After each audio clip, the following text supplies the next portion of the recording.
مفتی صاحب بہت لوگوں سے سنا ہے کہ مرنے کے بعد روح 40 دن تک گھر آتی ہے اور زیادہ رونے سے میت کو عذاب دیا جاتا ہے، بار بار قبر پر جانے سے میت اپنی طرف بلاتی ہے، ان باتوں میں سے کون سی درست ہے؟ ایک بات درست ہے، باقی ساری غلط ہیں۔ حدیث میں آتا ہے ان المیت لیعذب ببکاء اہلہ علیہ، عربی الفاظ ہیں کہ میت پر عذاب ہوتا ہے اس کے گھر والوں کے رونے کی وجہ سے۔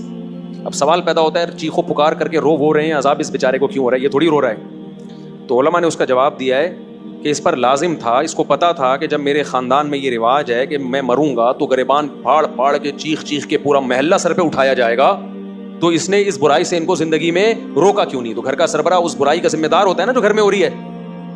اس کو چاہیے تھا وصیت کرتا کہ ہمارے یہ، کیونکہ جن خاندانوں میں رواج ہوتا ہے وہی ایسا کرتے ہیں، جن کے یہاں رواج نہیں ہے وہ ایسا نہیں کرتے۔ جب اس کو پتا تھا کہ میرے مرنے کے بعد ہا ہو چیخو پکار رونے کے مقابلے ہوتے ہیں باقاعدہ،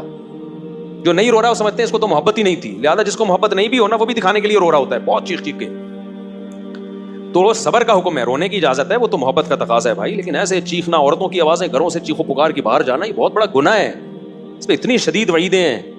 یہ اسلام میں جائز نہیں ہے۔ تو اس کو پتا تھا میرے خاندان میں یہ رواج ہے، تو نے وصیت کیوں نہیں کی، ان کو روکا کیوں نہیں کہ میرے مرنے کے بعد یہ حرکتیں نہیں ہوں گی؟ تو ایسی صورت میں اس کو بھی عذاب ہوگا جب کوئی روئے گا، کیونکہ اس گناہ کا ذمہ دار یہ بھی ہے۔ ان المیت لیعذب ببکاء اہلہ، تو اس کا مطلب یہ ہے کہ جس کو پتا تھا میرے مرنے کے بعد یہ سب کچھ ہوگا لیکن پھر بھی اس نے منع نہیں کیا خاندان والوں کو، تو اس کو پھر تکلیف ہوتی ہے، جتنا چیخو پکار ہوتی ہے اس کو فرشتے مارتے ہیں، بولتے ہیں تیرا کیا کرائے، تیری تربیت ہے۔ لیکن اگر وہ وصیت کر چکا تھا اور ان کو سمجھا کے جا چکا تھا تو پھر قرآن میں صاف پتہ چلتا ہے لا تزر وازرۃ وزر اخری، کوئی دوسرے کے گناہوں کا بوجھ نہیں اٹھائے گا، پھر ان کے رونے چیخنے سے اس کو کوئی گناہ نہیں ملتا۔ حدیث میں آتا ہے ایک صحابی کا انتقال ہوا تو دوسرے نے بہت تعریف، مرنے کے بعد ہم تعریفوں کے پول باندھ دیتے ہیں نا،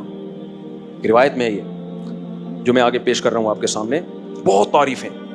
تو نبی نے فرمایا قبر میں اس کو فرشتے مارتے تھے اور پوچھتے تھے کہ بتا کیا تو واقعی میں ایسا تھا؟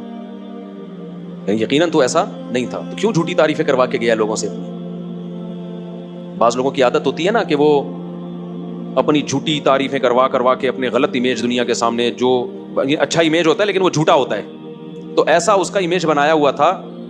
کہ یعنی جو بعض لوگ ایسا اپنا تصور لوگوں کے دماغوں میں بنا کے جاتے ہیں جیسے بہت نیک، تو ایسے میں اگر مرنے کے بعد آپ کی جھوٹی تعریفیں ہو رہی ہیں نا تو اس پہ بھی چترول لگتے ہیں کہ لوگ کہہ رہے ہیں یوں تھا تو تھا کیا تو ایسا ہے، پٹاخ ایک لگے گا بتا تو ایسا تھا۔ تو اس لیے جیسے ہو ویسے ہی نظر آؤ، اپنے بارے میں زیادہ نہیں تعریفیں کروایا کرو لوگوں سے۔ ہاں جو نعمتیں اللہ نے دی ہیں اس کا اظہار کرنے میں کوئی حرج نہیں ہے۔